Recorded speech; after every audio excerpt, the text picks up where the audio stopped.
Anong rason? Bakit daw kayo Hindi ko nga binibit? po alam kung bakit. Ha? So nakakulong ka? Kinulong po nila ako. Nakailang araw ka sa kulungan? 1 linggo din po. Bakit ka nakalabas? Nag-bail po. Nag-bail ka? Opo. Por anong kaso? Direct assault po. Nakipagsuntukan ka sa mga pulis doon sa loob ng istasyon? Magagawa ko po ba yun? Ang lalaki ng mga katawan po niyan. Bakit naman nakikasult? Kaya Mr. Chair, mapapamura kay pumunta lang itong pobre para hanapin yung kanyang tatay kung nandun nakakulong. Of course, pwede ba siya mag-direct assault? Istasyon ng pulis yun. And then, kinulong siya, kinasuhan ng direct assault. Sino nagkulong sa'yo? Si Yung Bernardo kalbo. po. Ay, yung walang buhok. Dinadamay mo pa ako dito, Mr. Kuan, ha?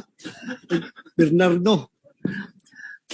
Ito ha, this is investigation in aid of legislation.